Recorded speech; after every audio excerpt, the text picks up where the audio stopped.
بسم اللہ الرحمن الرحیم۔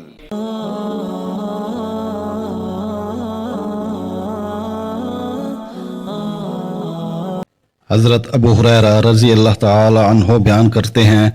رسول اللہ صلی اللہ علیہ وآلہ وسلم نے فرمایا، بے شک اللہ تعالی فرماتا ہے، انسان میری عبادت کے لیے فارغ ہو جا، میں تیرے دل کو مالداری سے بھر دوں گا، تیری محتاجی ختم کر دوں گا، اور اگر تم ایسے نہیں کرے گا تو میں تمہیں کاموں میں مصروف کر دوں گا اور تیری محتاجی ختم نہیں کروں گا۔ حضرت عمر بن میمون عودی رحمۃ اللہ علیہ بیان کرتے ہیں، رسول اللہ صلی اللہ علیہ وآلہ وسلم نے ایک آدمی کو نصیحت کرتے ہوئے فرمایا،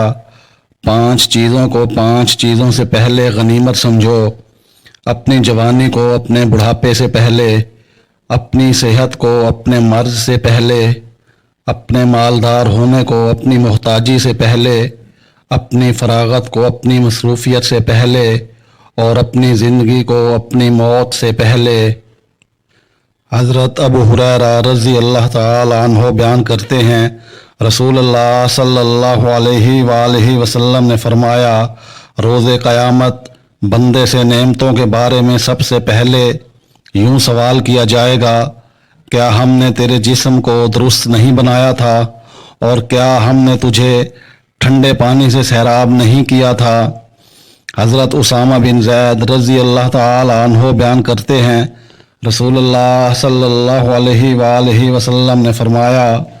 میں معراج کی رات جنت کے دروازے پر کھڑا ہوا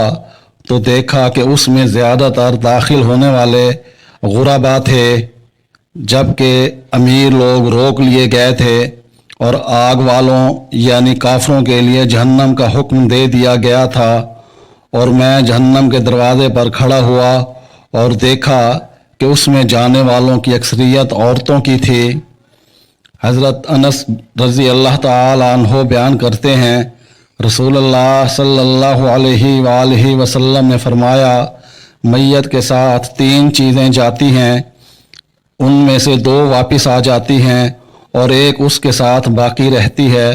اس کے گھر والے، اس کا مال اور اس کے اعمال اس کے ساتھ جاتے ہیں، اس کے گھر والے اور اس کا مال واپس آ جاتے ہیں، اور اس کے اعمال اس کے ساتھ باقی رہ جاتے ہیں۔